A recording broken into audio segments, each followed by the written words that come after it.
안녕하세요. 이서방입니다. 좀 늦은 시간에 제가 방송을 하고 있는데, 오늘 뭐, 그냥 내일 방송을 만들까라고 하다가 도저히 잠이 오지 않을 정도로 기쁜 소식이 전달이 됐기에 여러분들께 좀 빠르게, 한시라도 빠르게 좀 알려드리고자 영상을 준비를 해봤습니다.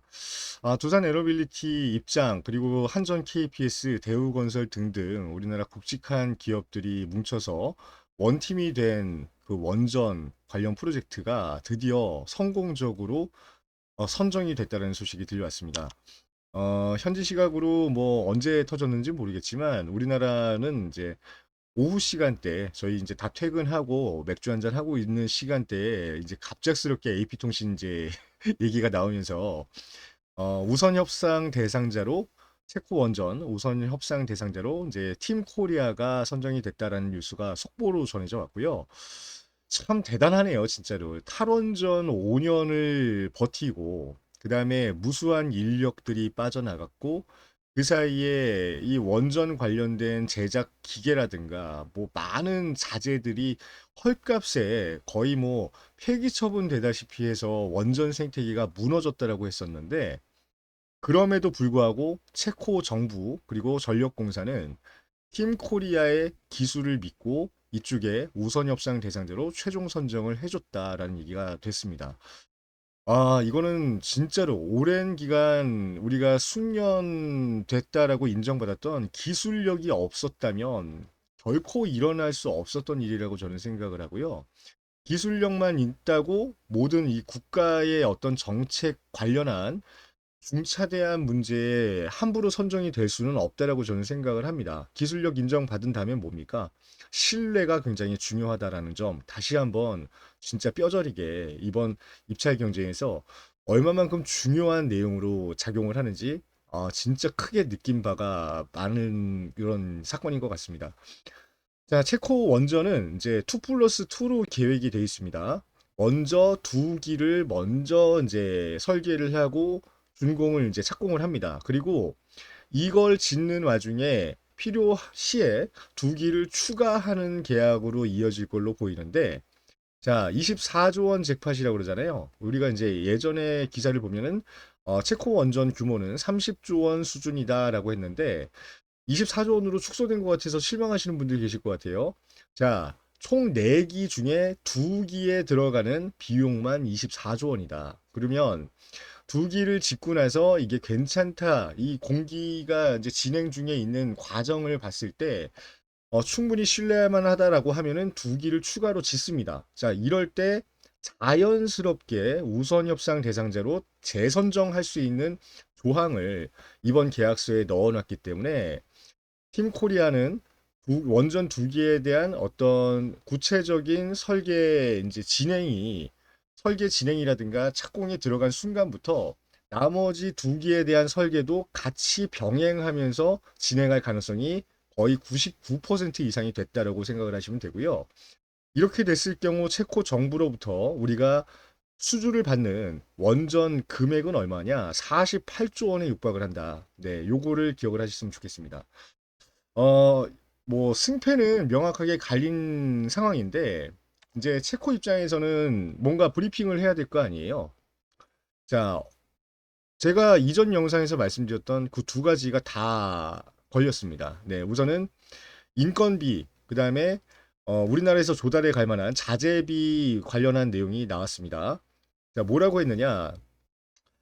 우리나라 1kW당 그 원전 건설 비용이 프랑스의 2분의 1 수준이에요. 그러니까 반값 수준으로 우선은 우리가 입찰 경쟁을 이제 들어갔다라고 지난 시간에 말씀을 드렸고, 이 이유가 뭔가, 이렇게 말씀드리면 또 정치적인 색깔이 있는 거 아니냐, 이런 말씀하시는 분들이 간혹가다 계시는데, 프랑스는 유럽 내에서도 가장 급진적인 국가 중에 하나입니다. 그래서 이민자 정책 활발하게 이제 실행을 하고 있고, 굉장히 친환경적인 정책을 많이 내보내고 있는 나라예요. 그러니까 어떻게 보면은 이걸 굳이 우파 좌파라고 나누자면 프랑스는 유럽 내에서 가장 좌파적인 색깔을 가지고 있는 국가 중에 하나다. 자, 그러다 보니까 뭡니까? 인건비 얘기가 안 나올 수가 없습니다. 인건비. 최저임금을 계속 끌어올렸고요. 최저임금이 올라가다 보니까 최저임금 올라가면 뭐가 비싸집니까? 이제 모든 물가가 올라가기 시작을 했다는 얘기입니다. 자, 그래서 인건비 급상승, 그로 인한 원전 건설에 필요한 자재비, 건설 자재비까지 급등을 한 상황에서 우리나라가 제시한 저렴한 그 공사 비용을 갖다가 경쟁하지 못할 정도의 어떤 물가 상승을 이제 제시를 했다라는 거예요. 그래서 체코도 제가 지난 시간에 말씀드렸잖아요. 얘네가 이제 정에 이끌려서 같은 유럽 연합 내에 있는 국가다 보니까 이 정치적인 견해가 있을 수가 있다. 정치적인 문제 때문에 프랑스를 끝까지 두고 저울질을 이제 할 것 같다라고 말씀을 드렸는데 결과로 뭡니까? 결과론적으로 이거는 결국에는 자국 우선주의입니다. 세금이 투입되는 대규모 프로젝트에서 인건비, 자재비 무수히 우리가 화수분 쏟아붓듯이 쏟아부으면서 반값 경쟁을 물리칠 만한 어떤 명분이 부족하다라고 첫 번째로 얘기를 했습니다. 자, 두 번째 체코에서 우리나라 팀 코리아를 이제 컨택한 이유, 두 번째는 뭐냐? 다시 한번 말씀드리지만 신뢰입니다. 자, 프랑스 같은 경우 유럽 내에서의, 그러니까 유럽 연합 내에서의 원전 거의 100% 이때까지 수주를 다 받았다라고 보시면 됩니다. 자, 그런데 이 원전 프로젝트 성공적으로 끝마친 것도 있지만 어떤 실패에 대한 대명사급 사건이 너무 크게 터진 게 있었더란 얘기예요.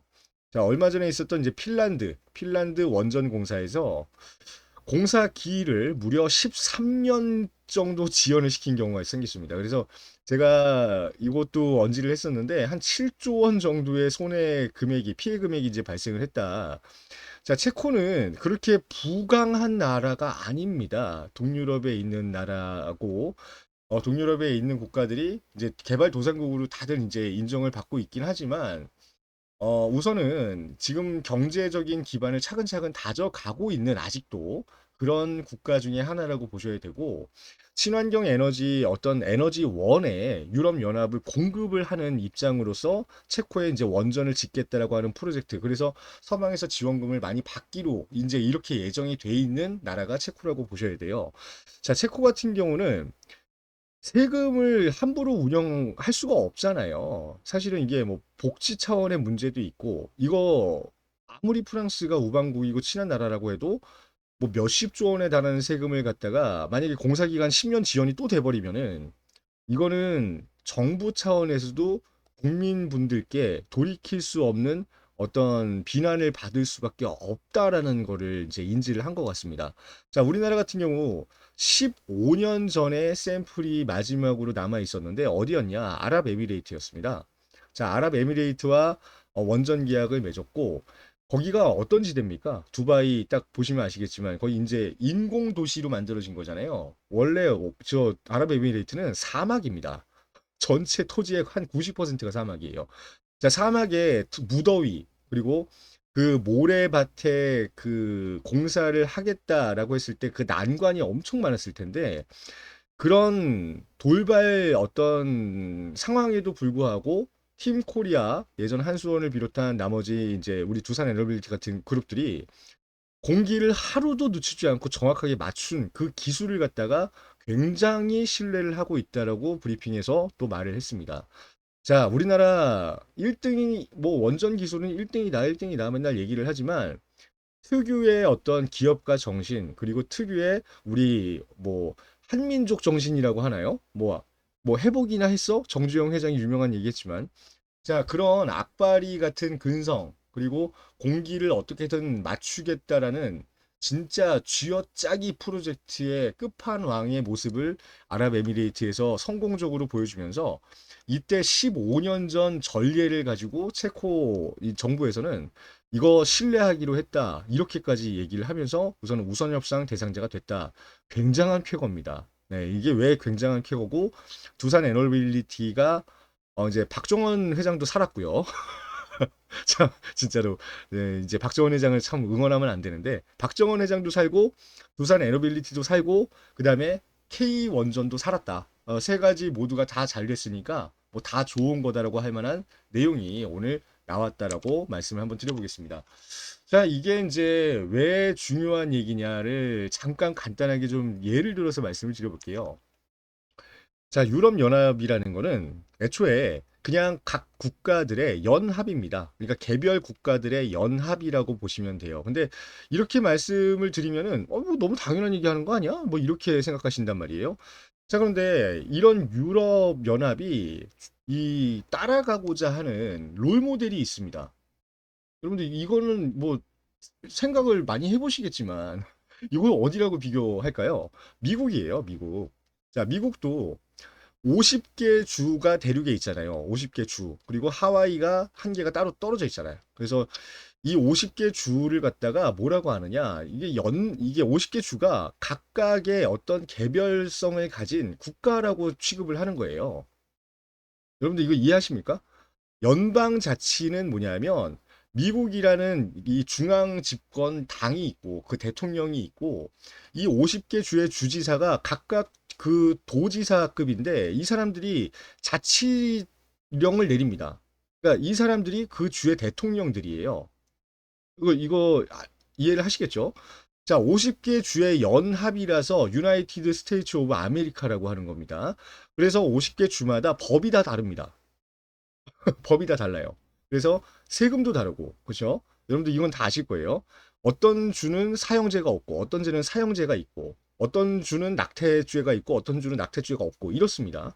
그러니까 개별 자치주 50개를 모아서 한꺼번에 뭉뚱그려 놓은 그 국가 형태의 어떤 그 제도가 미국 제도예요.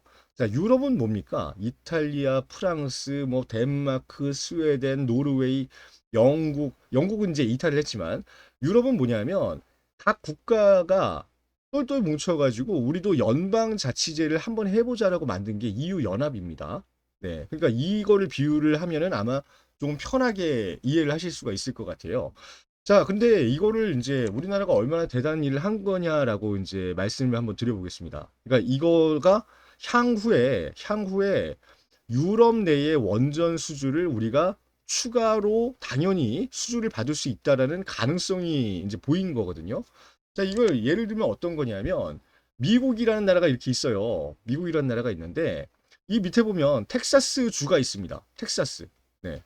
그 텍사스 주에 A라는 기업이 있어요. 얘네가 엄청나게 원전을 잘 지어요. 엄청나게. 그래서 이때까지 우리나라는 미국에 예를 드는 겁니다. 미국의 원전을 하나도 못 지었습니다. 원전을 지어본 경험도 없고 수주를 받은 역사도 없어요. 왜? 이 미국 50개 주에서는 원전을 짓겠다라고 하면 얘네부터 찾아가니까. 이 정도로 A라는 기업이 미국 그 유나이티드 스테이츠 오브 아메리카 내에서는 원전에서 1등으로 치는 업체였단 말이에요.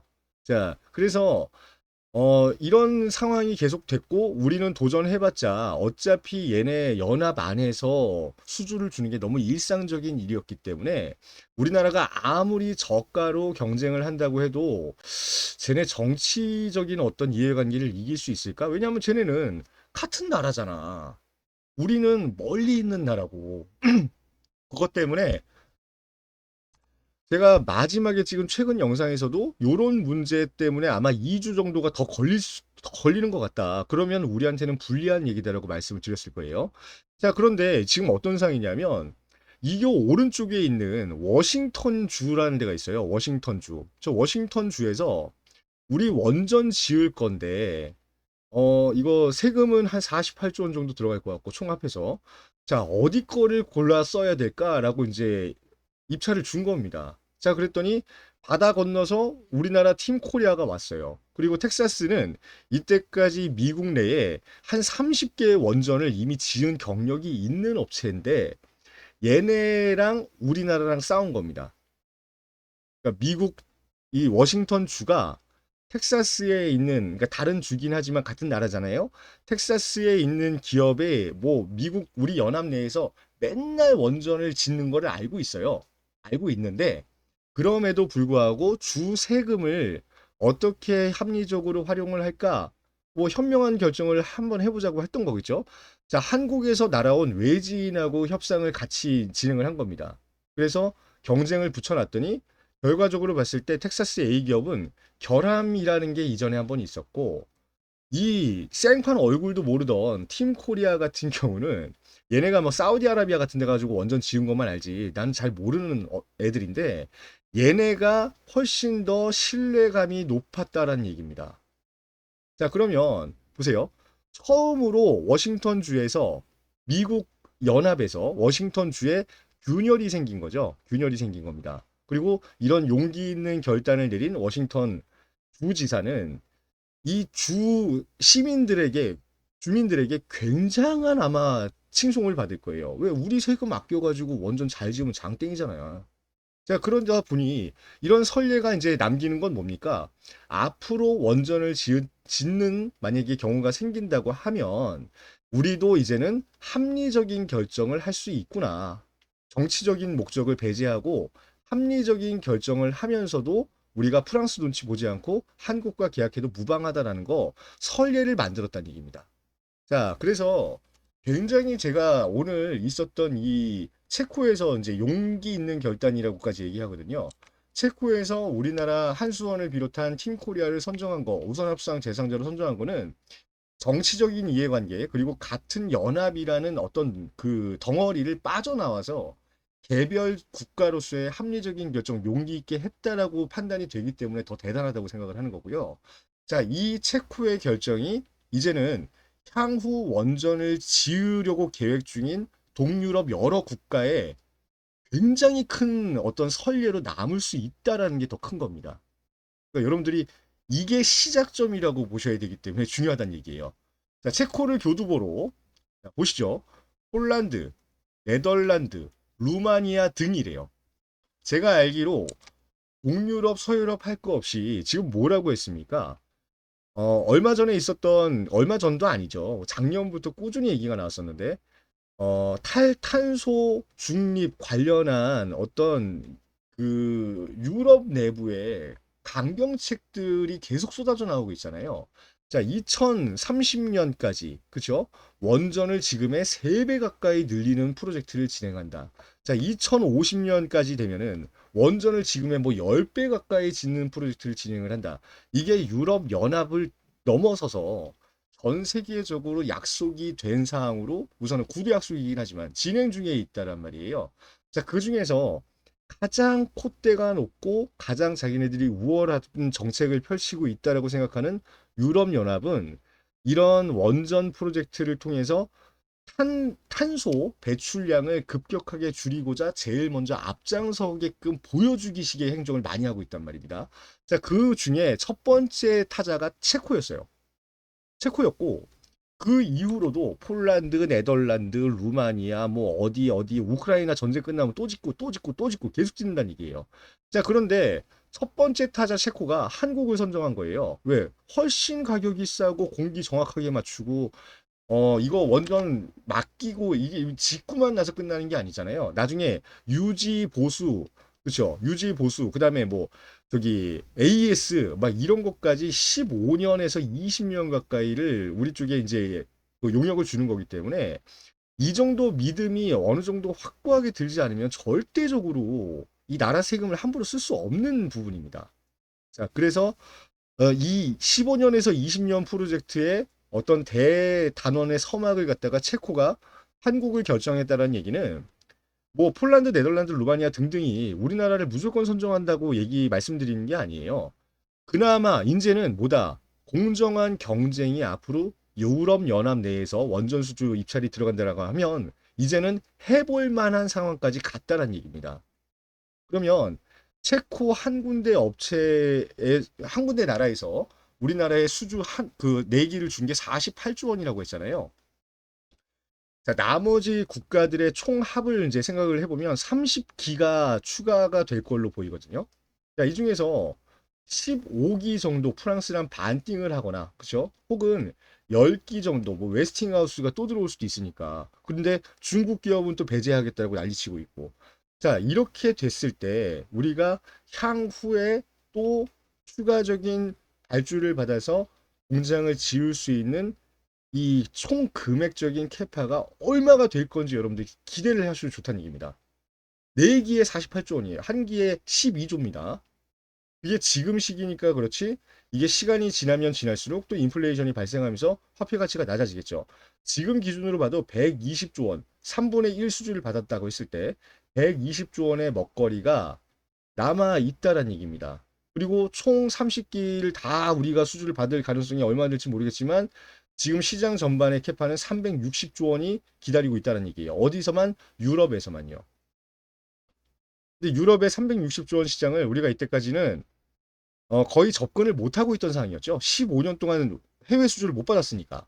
자, 근데 이번에 무슨 프로젝트를 가지고 어떤 브리핑을 가지고 이때까지 보이지 않는 어떤 노력을 했는지 모르겠지만 해냈다는 얘기입니다. 그러니까 여러분들 박수를 쳐줘야 됩니다. 정말로요. 이거는 두산 에너빌리티 박정원 회장이 개 똥구멍 같은 짓거리를 해가지고 그렇죠? 에너빌리티 밑에 있던 바켓을 갖다가 지주사 지분을 늘리기 위해서 개 같은 짓거리를 했을지언정 두산 에너빌리티 단일 종목 그 기업에서 진짜로 애써서 일하신 분들 굉장한 성과를 올렸다고 저희가 인정을 해야 되고 정말로 아낌없는 박수를 보내줘야 될 만한 국가적인 경사다고 저는 단언컨대 말씀을 드리겠습니다. 자, 내일부터 두산 에너빌리티 어떻게 될까요? 네. 그러니까 제가 말씀드렸지만 박정원 회장을 비롯한 그 두산 그룹은 두산 에너빌리티 주가가 2850원 밑으로 내려가길 원치 않는다라고 말씀드렸잖아요. 네. 이것 때문에 굉장히 아마 두산 지주사 입장에서 이 신경을 쓸 거고 2850원 밑으로 만약에 떨어져 버리면 합병 시점이 됐을 때 주식 매수 청구권을 갖다가 대량으로 이제 주주분들이 다 던지면서 얘네가 6천억 지금 마지노선으로 잡고 있는 이 금액을 감당하지 못할 것이다라고 말씀드렸습니다. 자, 그런데 두산 에너빌리티의 엄청난 경사가 오늘 저녁 뉴스에서 터진 겁니다. 자, 그러니까 주가는 당연히 우상향을 할 거고요. 주식 매수 청구권을 만지작거리고 계시던 주주분들도 우선은 두산이란 그룹 자체에 대한 미움은 있겠지만, 네, 이런 앞에 눈앞에 바로 보인 진짜 메가톤급 경사에 아마 기분 좋게 상승분을 받아들이시지 않을까 저는 이렇게 말씀을 드리고 싶습니다. 네, 두산 그룹은 제가 다시 한번 말씀드리지만 양아치가 맞습니다. 하지만 뭐 원전에 관련된 자신감이 있어서 이런 양아치 짓을 했다 뭐 이런 말씀 드리는 게 아니에요. 하지만 두산 에너빌리티 개별 종목에 노력이라든가 이때까지의 일련의 과정들 그리고 앞으로 나아가야 할 미래 지향점을 명확하게 버리지 않고 끈을 잡고 버티고 있었다는 건 정말 대단하다라고 저는 말씀을 드릴 수밖에 없고요. 향후 전망 정말로 여러분들 지금부터 주목해서 꼭 지켜보셔야 될 만한 굉장히 이제 A급 종목으로 거듭날 것 같다라고 말씀을 드리면서 오늘 영상은 마무리하도록 하겠습니다. 네, 그러니까 여러분들 오늘은 뭐 제가 뭐 대응 전략 뭐 말씀드릴 것도 없어요. 내일 아침 시초가부터 갭 뜨고 시작을 할 텐데 뭐 그런 말씀 드려서 뭐 하겠습니까? 하지만 이제 뭡니까? 우리나라 원전이 이제 뭐 불모지와 같던 중동이라든가 뭐 아프리카라든가 이런 데서 인정을 받은 게 아니라 원자력 생태계 재편의 세계 중심에 있었던 유럽에서 인정을 받았다는 거. 네. 그러니까 이게 저는 너무나 이제 감격스럽고 너무나 지금 자랑스럽다. 네, 이런 말씀드리고 싶고요. 한전 KPS, 대우건설, 현대건설 등등 우리 기술도 마찬가지, 그렇죠? 두산 에너빌리티, 뭐 저는 워낙에 이제 두산 에너빌리티에 대한 애증이 많은 사람이다 보니까 꼭 집어서 말씀드리는데 모두 다 오늘 하루만큼은 국뽕이 차올라도 무방할 정도로 자랑스럽다라고 말씀드리겠습니다. 세코 원전 수주를 계기로 중동에 이어서 유럽까지 원전 수주 가능성이 커졌다. 네, 축하드립니다. 네, 그리고 두산 에너빌리티 주주분들 내일부터는 조금 기뻐하셔도 좋지 않을까 말씀을 드리면서 오늘 영상은 짧게 좀 마무리하고요. 두산 에너빌리티에 관련해서 혹은 한전 KPS라든가 대우건설이라든가 우리기술 등등 지금 이제 원전 프로젝트에 정말로 이제 정점에 가기 위한 첫 발을 내딛었다고 저는 생각을 하는데 원전 관련된 종목들 중에 꼭 지켜봐야 될 만한 종목들 제가 또 특집 형식으로 마련을 해가지고 여러분들께 줄줄이 좀 소개시켜 드려야 되겠다라는 생각을 하게 되는 오늘 저녁인 거 밤인 것 같습니다. 아, 네, 너무나 기분 좋은 소식. 저도 뭐 오늘은 정말로 좋은 꿈 꾸면서 기분 좋게 잠을 잘 것 같고요. 내일 또 재미있는 영상, 좀 도움이 될 만한 정보를 가지고 영상으로 인사드리는 이서방 되도록 하겠습니다. 영상 내용이 괜찮았다면 구독과 좋아요, 알림 설정, 댓글 참여 훌륭하게 해주시면 종목 분석에 큰 도움 된다. 부탁을 마지막으로 드리면서 여러분들 편한 밤 보내십시오. 감사합니다. 비 많이 오는데 조심하시고요. 내일 뵙겠습니다.